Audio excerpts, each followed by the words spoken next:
My name is Joe. 20 years ago, my wife and I moved to Lake County with our 4 young children and settled down. In that time, we've worked, worshiped, played, and raised our family. Today, I've met the people and discovered the businesses and organizations that make up a vibrant, dynamic community. Join us as we share with you what makes South Lake great. I'm Joe, and Joe knows South Lake.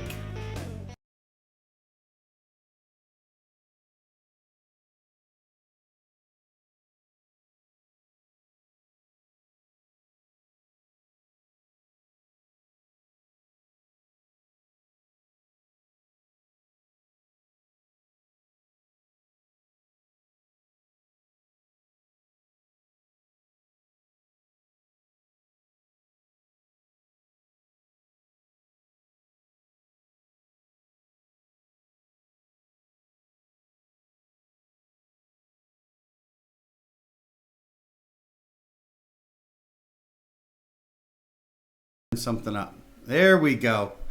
Okay. Look, everybody needs to do me a favor. We are operating at a little difference today, and we had somebody step in. Jay had to step out of town for a minute or two, and so we have somebody filling in. So if you can't hear us, can you hear me? I guess I shouldn't make fun of sign language, right? Okay, I'm hoping everybody can hear me. So if you can't, if you can, let me know. If you can't, look, you can shoot me a text or something. If you can, shoot me a text. If you can't, I guess we're going to be lost, so we're good. All right, we have a great show for you today. Today is Mario. We're going to talk about Mario. Then we are going to talk about Murphy's napping corollary. This is very important law to understand, so you need to tune in for this. On Cup of Joe today, we are going to go, we're going to talk about, boy, I've got to get my, see, this is why we need to talk about the napping corollary. On Cup of Joe today, we're going to continue our theme of the Miracle Morning. Today, we're going to talk about affirmations and visualization real briefly. And then we're going to be joined by Peyton Grinnell, Lake County Sheriff. This guy is a jarhead, so I love him already. He's a veteran of the Marine Corps. He has some amazing things. We're going to talk about some of the stuff that he's done just in the last couple of years and where the county is going. I'm really excited for this interview. We're going to hear from our sponsors. As soon as we get back, we'll get started. I'll see you in a minute. Check out these gourmet deals from Bergeron Claremont, like our daily deals. Milkshake specials. Kids eat free. That's right, kids 10 and under eat free every Monday with purchase of an adult combo. Choose from delicious protein combos like beef, chicken, lamb, fish, veggie, and even the Impossible Burger. Milkshakes are buy one get one free Monday through Friday from 2 to 5 p.m. Stop into Bergeron Claremont today to take advantage of our daily deals, like the Monday Crispy Chicken Combo, the Tuesday Falafel Combo, the Wednesday Angus Beef Combo, and the Thursday Spanish Beef Combo. Gourmet deals from Bergeron Claremont, located just off Highway 27 and the Epic Theater Shopping Plaza. Bergeron, millions of possibilities, endless combinations. Hello, my name is Michael Singh with Singh Insurance and Financial Services. Our goal is to build trust based on a clear understanding of how your insurance policy protects you, your family, and even your business. When was the last time you took a good hard look at your insurance coverage? Would you be open to the possibility of reviewing your policy with me? One review of your policy can save you valuable time and money. Call me today to set up a review of what may be available to you.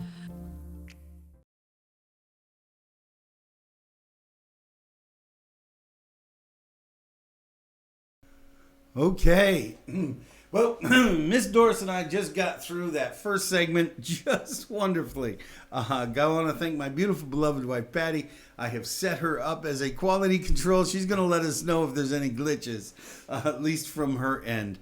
All right, so let's get started. Mario, it is National Mario Day. And for those of you who are too young to understand, Mario is a character in the Donkey Kong game. And today he's an iconic character. Everybody has come to love him. Mario was the big deal when I was that age, in my 20s. And, the cool thing about it is when Mario was first started, he wasn't a good guy. He was a bad guy. And when the game was reinvented a few years after its origin, he was originally called Jumpman. In the original Donkey Kong, and when Nintendo reinvented the game, he and his brother became the heroes, trying to save either Princess Mushroom or Princess Peach. Many days, many hours playing that game. Of course, that's back when you had to pump computers into the game, and when game consoles first came out, if you were a rich kid, you got that toy. The rest of us didn't. Of course, back then, 20-year-olds didn't sit around for days and days and days playing video games. We did something called work. That's my kids would give me crap because that's one of my veiled millennial criticisms. Mario, we've all come to love, and I'm really grateful that I get to celebrate Mario Day. How do you want to celebrate Mario Day? Well, you could dress up as Mario and go to work, but I wouldn't recommend it. Maybe try playing some Donkey Kong. Widely available. All right, that's enough of that. Murphy's Napping Corollary. You guys all know that I'm in a play this weekend, and we open up on Friday. This week is what is known by some as Hell Week, and I keep trying to get the other cast members to stop calling it Hell Week. Call it Tech Week, call it Opportunity Week. Man, if you call it Hell Week, it is gonna suck. So I had planned all week to be able to take a nap. I was going to do the show and get all my stuff done by 1 o'clock. That meant I was going to have some nap time to be fresh, frosty, and sharp for the show, or for the rehearsals all week long for the opening, right? Well, Murphy's Napping Corollary says, anytime you plan a nap into your schedule, it's not going to happen. 19 things come up, last minute stuff. Sure enough, my day yesterday literally went from 6 a.m. all the way till midnight I think I did squeeze in a 15-minute nap, and I think I wish I hadn't. Because at that point, I was just more groggy than I was rested. Hopefully today will be different, but I'm not holding my breath. Things have come up already, so we'll see if I can make that happen. All right, number 3, Cup of Joe. Look, we're talking about the miracle morning. Yesterday we talked about silence and the value of being able to just quiet your mind, let God talk to you, just get all the noise done. Once you get into that space, the next thing in the savers purported by the miracle morning is affirmations and visualization. And I'm doing these together because they are so much a part of each other. You can affirm all day long, but if you don't emotionally visualize yourself achieving the thing you're affirming, then you're all done. You're just finished. It's just without hope. You're basically just making wishes without the faith to actually make them come true. Now, when I make affirmations, I'm not talking about the cheesy, old school, Jack Handy, Saturday Night Live bit. I'm talking about stuff that really affects your life. You've got to be able to dream. You've got to be able to say with your mouth, and affirmations can be written, but I like to say them out loud. Things like, I'm a good caller. I love, my customers come to me. There are people in the market that need me to find them today. Because for some people, I'm the only one that can help them get a house. Affirmations like that will retrain your brain. I was just having this conversation with somebody yesterday that they retrained their brain by simply saying something every day, over and over, 4 or 5 times a day. You say it. Sooner or later, you're going to believe it, and then you'll be it. Visualization goes along with that. I don't believe in just affirming something. I like to take some time. If I'm trying to lose some weight, I say an affirmation that says I am able to become more healthy, to eat healthier, and to exercise more. I love to exercise more and to eat healthy. By saying these things and then closing my eyes and visualizing, closing the fridge and pulling out fruit instead of snacks. Last night I came home. I've been visualizing this for several days now. Wellness challenge, represent. After several days of that, last night I came home. I was tired. I was hungry. Instead of boredom eating and pulling out the pasta salad at midnight, I pulled out a piece of turkey and had a piece of fruit, and I was good to go. And that made me feel good this morning. Look, if you want to accomplish anything in your life, you need to be able to affirm yourself that it's possible and then visualize doing the things that'll make it happen. So that's my take on affirmation and visualization. Now, with that said, we are going to be joined by Sheriff Peyton Grinnell when we return. The Sheriff of Lake County. This guy is already dear to my heart because I found out that he's a Marine Corps veteran, combat veteran, and we're probably not going to hear a lot about that. But that heart of service put him into law enforcement, and he is a local boy, a favored son, and so I am really excited to hear from him and hear what's going on here in the community from the law enforcement standpoint. So don't go away. We're gonna go to commercial. When we come back, we'll get started. See you in a minute.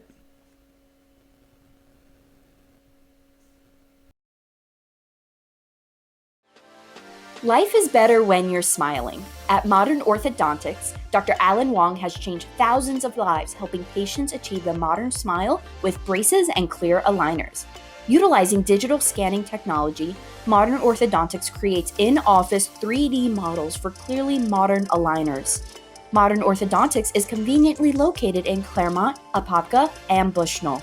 Call or text us to schedule your free exam and create your modern smile today. Your CBD store Claremont provides a wide range of high-quality, full and broad-spectrum CBD products. Topical creams, tinctures, water solubles, edibles, and even CBD products for your pets. From soil to oil, your CBD store Claremont sources and provides third-party lab tests for all products so that you know exactly what you're getting. Stop by your CBD store Claremont today to speak with one of our knowledgeable staff members to find the right CBD product for you. Are you tired of having drugs or alcohol ruin your life? Do you need to get off pain pills but still maintain pain relief? My office in Tavares has programs to help you. While not covered by insurance, program fees are affordable. My name is Alan Zupkin. I'm board certified and have helped thousands of patients achieve these goals. Please call me for further information.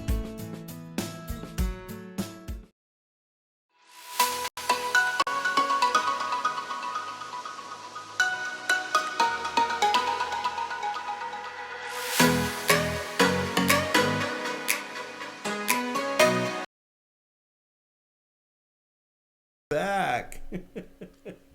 I just want to give a shout out. Miss Doris is doing a great job over there. She's a little nervous. She just kind of got thrown into the lion's den today, and we really appreciate her soldiering on.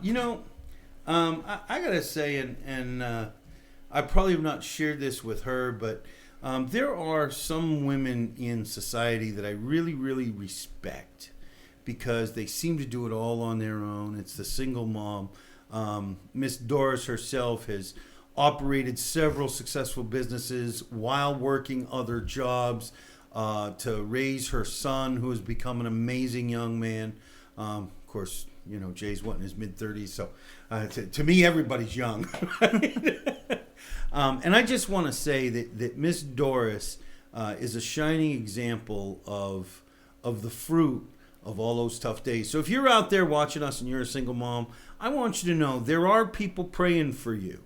There are people thinking about you, who respect you, who see what you're doing, and you may never hear it. You might not even hear it from your kid. But you need to know there are those of us out there that see what you do and applaud you for doing it. So thank you for being you. And thank you, Miss Doris. You were amazing. All right. Now, that out of the way. I got to have my daily dose of gratitude, man. That's right. Sharing gratitude changed my life. When I learned to not be so quiet about what I'm grateful for. That's right. Coming out of my mouth, it's hard to deny, right? Well, for those of you who don't know, I've actually gone off on a tangent here. Welcome. Thank you. I usually ask this in the pre-interview. Do you want to be called Sheriff? Do you want to be called Peyton? Do you want to be Sir Grinnell? What would you prefer? Whatever you want, Joe. Okay. Peyton's fine. I always wonder when I'm dealing with law enforcement, what do I call you? Do I call you officer? Do I call you deputy? I have learned the difference in the uniforms, right? Usually I'm trying not to call people things because I'm getting written a ticket. Slow down. But then, put on your seatbelt, don't drive fast. Yeah, my kids gave me the same advice. And anyway, boy, this is going to be a long time. All right. Sheriff Grinnell is obviously the sheriff of Lake County. This is Peyton Grinnell. He is also the past president of the Florida Criminal Justice Executive Institute. Wow, I got that whole mouthful right. He is also on the board of directors for both the Salvation Army and Lake Sumter College. He, as I have mentioned earlier, he is also a veteran of the United States Marine Corps. Peyton, welcome to the show. Thank you for joining us. You having a good day so far? I am. It's early, but thank you for having me. Well, we caught you early in the week because I know you must get busier as the weekend rolls up, and that's when crazy people come out. Right? Friday nights with a full moon. With a full That's correct, and yeah. it's Friday the 13th. That's right. That's right. They're going to come out. I think I'm going to be. I'm going to be in a show. So we'll see what's going on. Okay. I was about to say, well, I'm going to stay home, but I guess I'm not because I've got commitments to people. Let me ask you something. You're from the area, Leesburg, born and raised, right? Yeah, born and raised here in Lake County. Why did you become a sheriff? Tell us a little bit about that journey. Wow. So, graduated Leesburg High School in 1986 and didn't like school very much. I didn't like high school. I'm not the only one then. So there was a program they had where you could get out of school early and go to work and actually get a paycheck. DECA. So I went to work at public supermarkets and would get out of school early and they'd give you school credit for your time working. At Publix, great company to work for, still is a great company today. My daughter put herself through college working for Publix. Yeah, it's just a great company. I still get a dividend check every year. It's a very small check. Yeah. I do get one. And should have kept paying into them. I know. But anyway, I graduated high school and they promoted me to full-time stockman at 18 and that was a pretty good gig for an 18-year-old. Problem was I wasn't spending the money wisely, and my dad picked up on it. So he steered me in the direction of the military and went to the Marine Corps. And it just felt like a natural thing to do when I got out of the Marine Corps to go into law enforcement, continue serving, and just had a blessed career, starting my 27th year at the Lake County Sheriff's Office. No kidding. Wow. Just been a blessing all the way. Great team to work for, great community, great public support for law enforcement in this county. That's a great thing. And spent 10 years under my predecessor as his number 2 as chief deputy.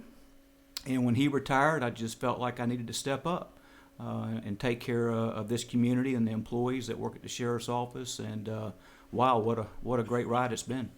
You 27 years at Lake County Sheriff's Department.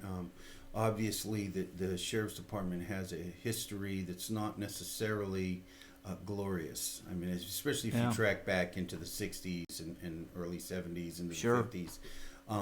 And I think, unfortunately, incorrectly, many times you guys are painted with that same broad brush. So you've seen a lot of changes in 27 years. Yeah, absolutely. The law enforcement profession has continued to become more professional. Advanced training, cultural diversity, accreditation procedures, and we're just really seeing this profession continue to become even more professional today than it was yesterday.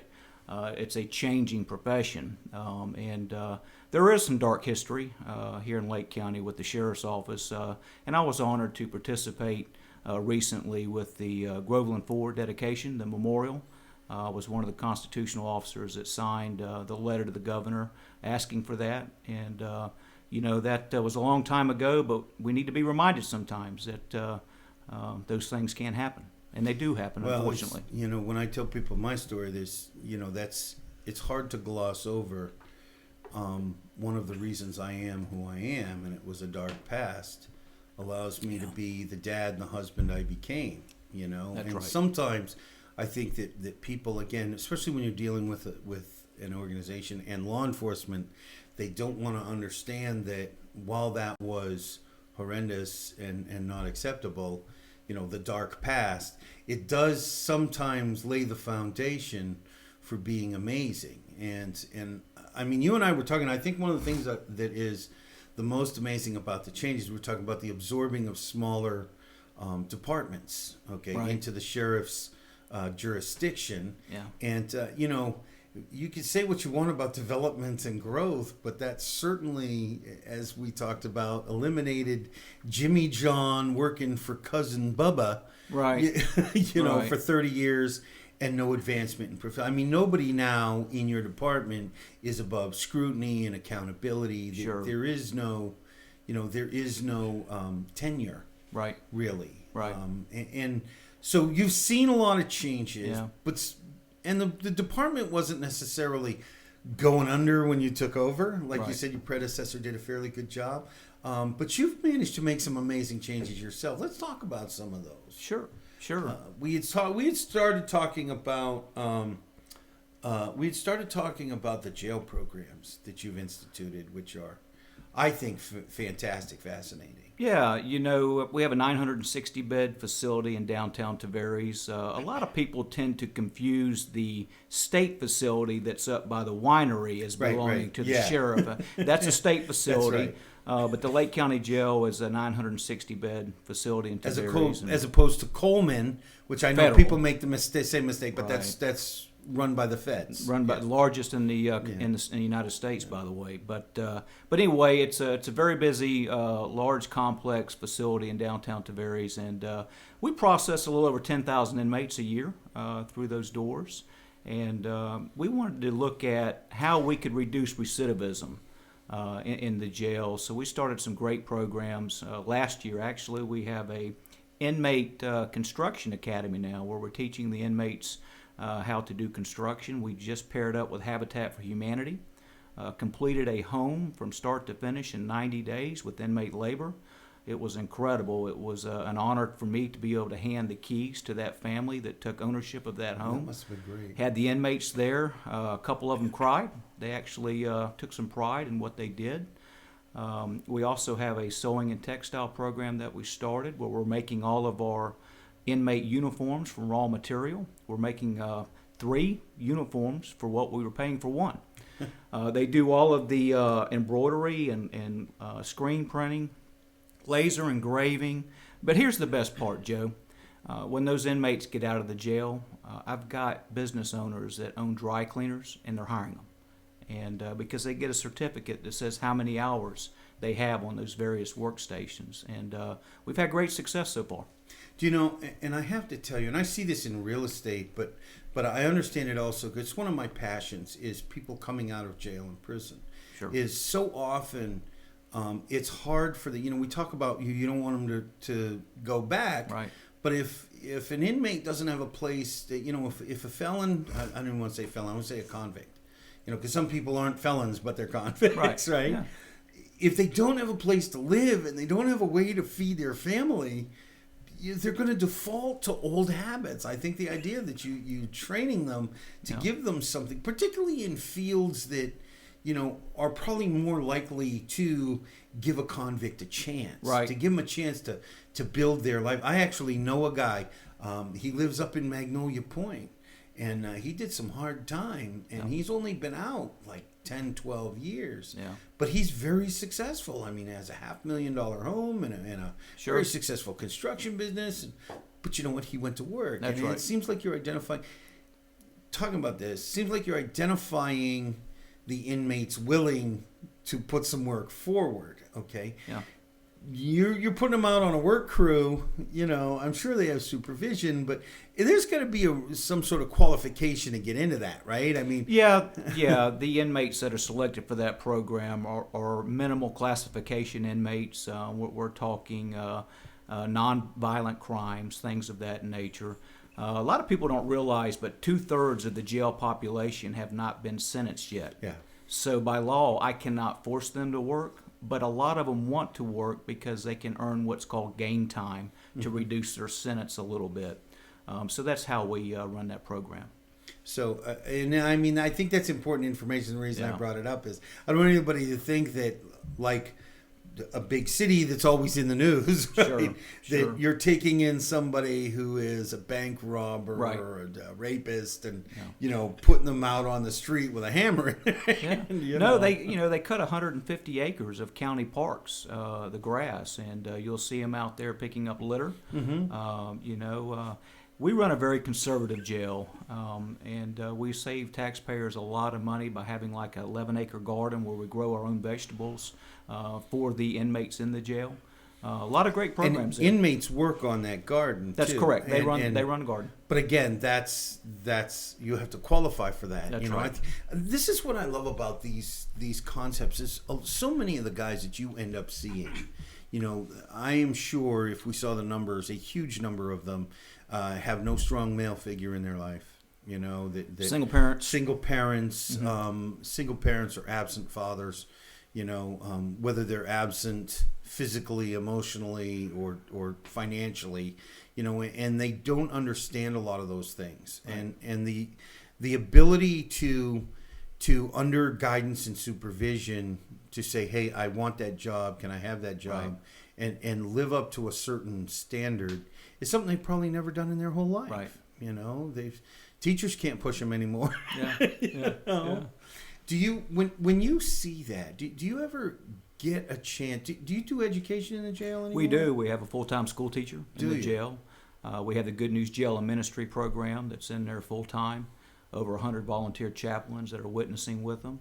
I get in there from time to time and walk the pods and talk to those young men and ladies and for encouragement. So we're engaged. We're engaged with them. I tell people all the time, Joe, there's a lot of good people in the county jail.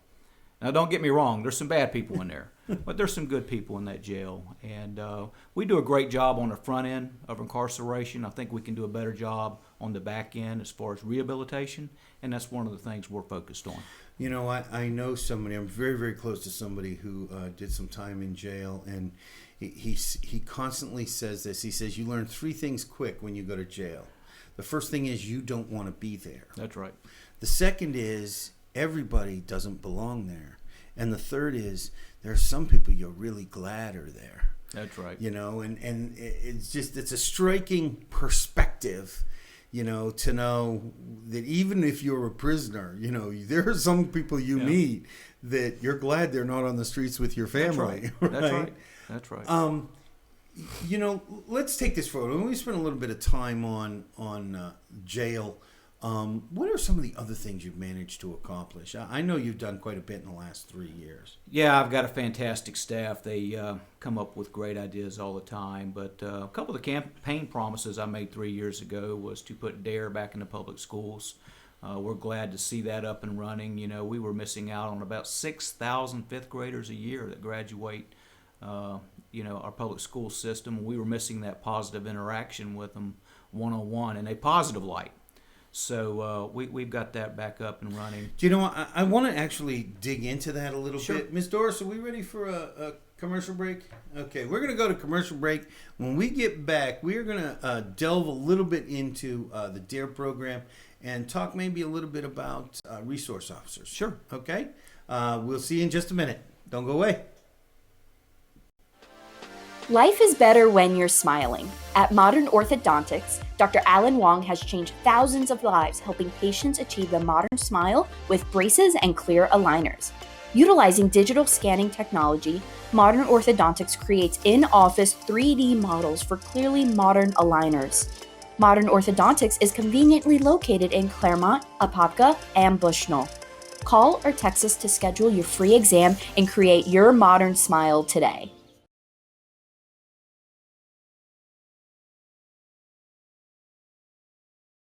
"50 West, pre-leasing now in Claremont. A first-of-its-kind commercial development in the Southeast. Contact us today to reserve your spot in this historic development. 50 West, unique, quality, Class A.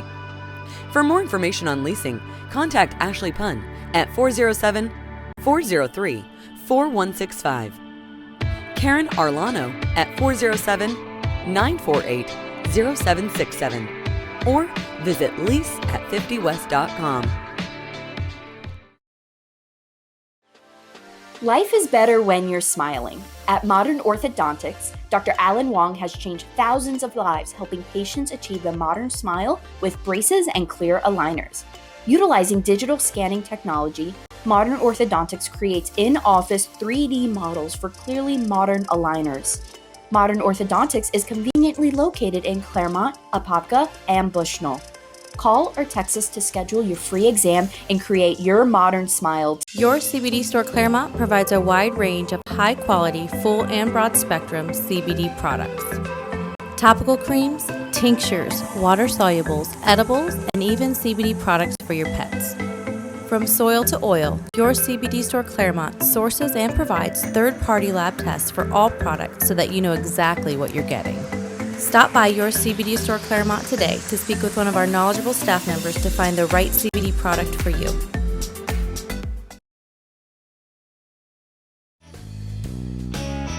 Joe Knows South Lake would like to thank the following sponsors.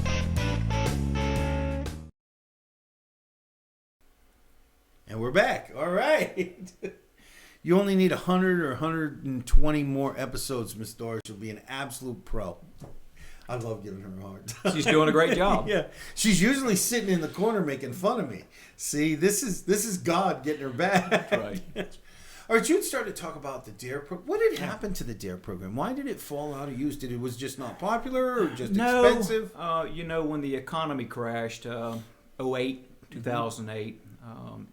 we lost about, over a period of 3-4 years, 100 positions at the sheriff's office under my predecessor. Did you have to lay people off? We were fortunate that we didn't have to lay anybody off, but we weren't able to refill positions when people retired. Maybe they lost the job for some other reason. Got hurt or correct. Whatever, yeah. My predecessor had to make some tough decisions, and because at the end of the day, answering 911 calls comes first. Yep. And so we had to take that personnel assigned to the DARE program and put them back into the patrol element. I know that, selling real estate, I'd get law enforcement officers wanting to come in from other places. Sure. But there was a hiring freeze on almost everywhere. Yeah. Nobody was putting on new officers. And I was like, well, Yeah. I'd love to help you out. Yeah. No, it was tough. Today, in 2020, we're still not at the staffing levels we were in 2007. Wow. We're still rebuilding. Yeah. So then, considering that though, it must have been quite a challenge to restaff the DARE program. How did you make that come back? It was, fortunately during the summer when school was out, some of the school resource deputies that were still in the program working on some of the public school campuses went and took the training. So when we were able to hire the additional personnel to backfill their positions as a school resource deputy, they just went right into being a DARE officer. Some of those DARE officers are serving dual purposes. Mm-hmm. They're the school resource deputy for the school, but they're also teaching DARE. Yeah, correct. Makes sense. Yeah. Makes sense. Let's talk about the resource officers. And I got to tell you, the reason I want to is because resource officers, maybe not necessarily locally, but resource officers, I think nationally, get a bad rap. Because you only see them when, they're snatching a kid up from beating somebody, or, they always get caught in the absolute worst light. Tell us what some of the reality of that. Why do we need a resource officer? Wow, I can remember when I was going to school, if you saw a deputy sheriff show up on campus, right, somebody it was a big in deal. Trouble. That's right. But somebody's locker was getting, Yeah. they had done something the night before and they just got up to, Sure. I was the same way. Times have changed, and I will tell you that some of these high schools have 3,000 students, and you have different backgrounds mixed in, and things happen. Overwhelmingly, the majority of our students in this county are fantastic students. But we have some issues in some of our larger schools, and we want to make sure that students are safe on campus. But there are a lot of positive things that go on that you don't read about in the newspaper or see on the news, and those daily interactions between law enforcement and the students. And there's a trust, there's a bond there to where we get credible information by these students that know something may be about to happen, and they tell their resource deputy, and we're able to have an intervention before that happens, whether it's the possibility of a violent act occurring on the school grounds, or maybe it's one of their peers that they're concerned about committing suicide. And because they have that relationship established with that school resource deputy, we're able to have an intervention before something bad happens. You know, I would imagine that so a lot of it comes down to efficiency and responding to safety as quick as possible. You know, high schools don't have 100 kids anymore. They just don't build them like that. That's anymore, right. You know, I mean, where I grew up, Concord, New Hampshire, capital of the state, you know, I went to a Catholic school. We might have had 400 kids in the whole school, and we might not have even had that many. I mean, my graduating class was like 68 kids, right? Yeah. And the public school was huge. It was huge. It had like 800, you know, 800, 1,000 kids. Yeah. That was a lot of kids. All 4 classes. That was a bunch, you know. And so I would imagine that your efficiency is better. But I would also imagine that and I'll tell you why I say this. I've seen resource officers in action. I live behind a school, an elementary school, and unfortunately, you need officers even in places like that, you know. And the things that I see are not the officer coming down on kids, you know. And I've seen them in the high school setting too when I've gone into interview where my kids are there. I find it amazing that the officers are building relationships. Right. And not necessarily just relationships so they can get information or do their job as an officer or as a sheriff, as a deputy. But I wonder how many they're inspiring. Right. You know, do you ever get young people coming to you that they say, well, I knew, you know, I'm from this community and now I want to be a sheriff because of the resource officer? Yeah, you know, I give you an example. One of my public information officers, Sergeant Fred Jones, for years was in the school system and taught there.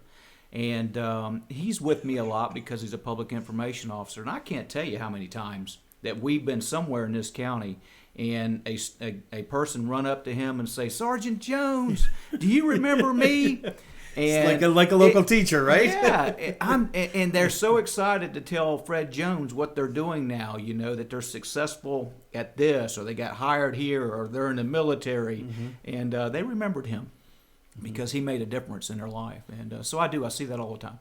You know, we talk here on the show, I actually end every show telling people to bring the greatness out in others, to touch a life and change the world. That's right. But I guess you guys do that, you know, on a daily basis. We do. And a lot of times, I can remember in my own life some years ago, at being in a space where I had to have some interaction with law enforcement, and an officer told me, I know you think this is the worst day of your life, but it could be the best. And that always stuck with me, you know, because it took several years, but eventually I did come to see that day as one of the best days of my life, because it was a shift in the way I thought about things, and the way I acted and treated people. And anytime I see, you know, it's really funny. I used to be because I told you how the way I grew up, right? And so law enforcement in my family was, you know, you avoided them, you know, right, or paid them off, but that was a whole different generation, right? And so, but that continued well into my adult life, right? And today it really amazes me when I see sheriffs around town, and I'm praying for them, you know, because I know that, you know, we live in a world where they're on the pointy end of the spear, and I find that to be sad in our country. Yep. You know, when you and I joined the Corps, you joined the Corps to be on the pointy end of the spear. That's right. And you left the country to do it. That's right. Know? And today that's not necessarily true. I bring that up to say you and I were talking earlier, and you made a reference to praying, and I wanted to ask you if your faith has guided at all your job. I mean, do you have to compartmentalize and separate them, or are they integrated? Well, there are those in society that would want me to separate it, but I'm not going to. I will tell you the first thing I did when I became sheriff, it was I got with my chief deputy, who's a good man. He's just a great man, man of faith. And, every Wednesday morning at the sheriff's office is our staff meeting, and that's where I bring in my leadership team from the rank of captain and up. And we talk about what's going on, what we're trying to do. It's a meeting where we do some strategic thinking, things like that. And but we opened it up for the beginning of those staff meetings. Every Wednesday, I have a pastor from somewhere in Lake County, a different pastor each week. Oh, that's cool. That comes in and gets to know my staff on a personal level, a little bit about them, and I ask that pastor to pray over the men and women of the agency and over this county. And we've been shown a lot of favor because of that. And I'll tell you, I'm attacked daily because we have prayer at our agency every Tuesday morning for those that would like to attend.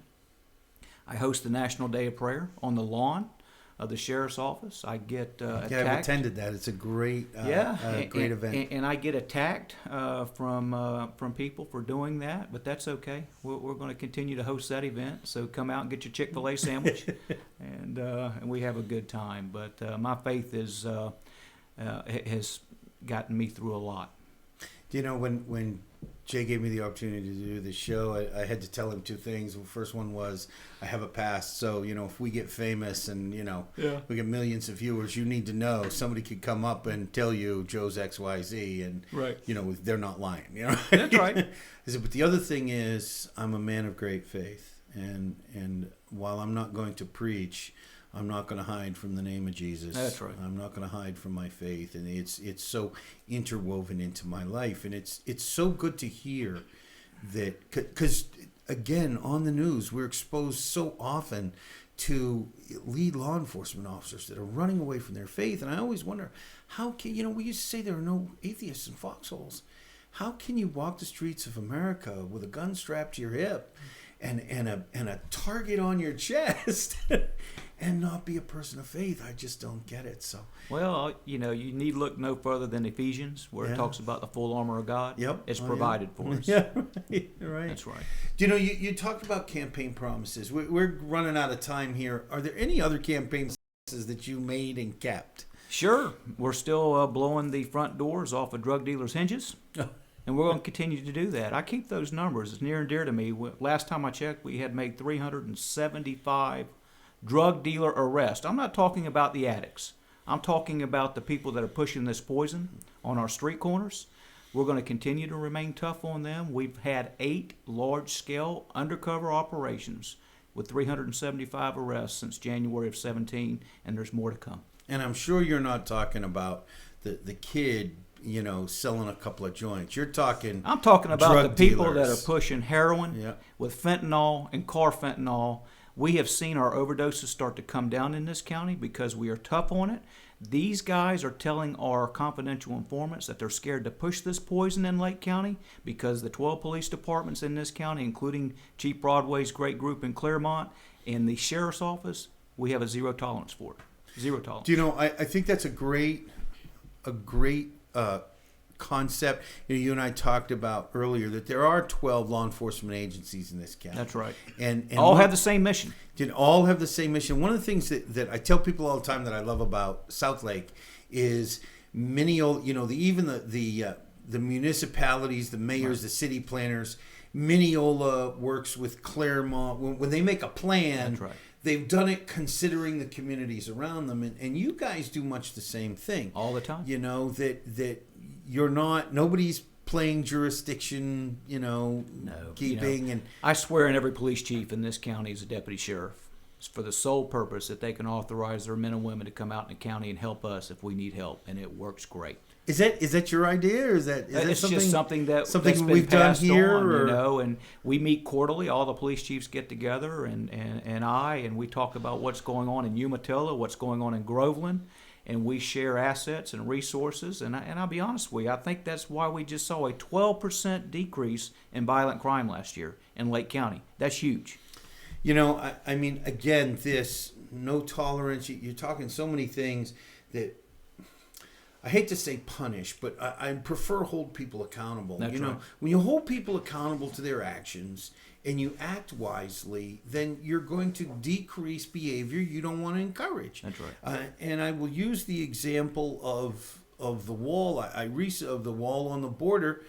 Without getting political, I saw some numbers recently that are amazing. That apprehensions are down 75% because 75% less people are trying to come across because they stopped catch and release. In the places that there's a wall, the apprehensions are down to almost zero because they're holding people accountable and they've acted in the best interests of the safety of their officers and of the people in the community. And I see this. I mean, you're a walking example of this. Peyton, let me ask you this. And again, we're starting to run out of time, so just give me a minute or two. What's next for Peyton Grinnell and the Lake County Sheriff's Office? Well, I'm running a campaign right now, and that's number one on my to-do is to make sure I can continue to have the honor to serve the great citizens of Lake County. And I'd like to take this opportunity to tell them thank you. Thank you for supporting public safety in Lake County. You would think that that's commonplace, but it's not necessarily. But we're looking at technology right now. We're really starting to get into the drone field. We have a team of deputies that are getting trained on that and how to operate some of these drones. It's cost effective. Instead of having to put a helicopter up at the rate of maybe $750 an hour or $1,000 an hour to fly that aircraft, if we have the drones and the people trained to do those things have come a long way, man. So you're talking about, I just want to be clear for you, you're not talking about drones just hovering over people's heads. You're talking about in apprehension. Sure. We serve anywhere between warrant serving, that sort of thing. We do high risk search warrants weekly, and you have to get the helicopter up in the air with video. It would be a lot more cost effective just to have a drone go up over the top of that house that we have probable cause to be there for. Picture of yeah. So, but that and technology, man, this profession continues to change. We have to keep up with it. And so that's things we're looking at, but I got a great staff. There's no telling what they'll have me do. That's right. Do me a quick favor. We have your website brought up here. Is this, I don't know if this is over your right shoulder. Take a look at that. Okay. Is that the county website or is that your campaign website? That is the Lake County. That's the Lake County Sheriff's Office website. Okay. Yeah. So if anybody has any questions, I'm sure they can click on there. Like us on Facebook. Like us on Facebook. Same. Like and love. Subscribe to our YouTube channel. We are trying to grow a business here too. I want you to give a shout out though. You've mentioned your staff. You go ahead and mention their name. Everybody likes a shout out, so mention a couple of their names. How big is your staff? Are you talking 82 people? No. I will tell you, I've got 800 employees.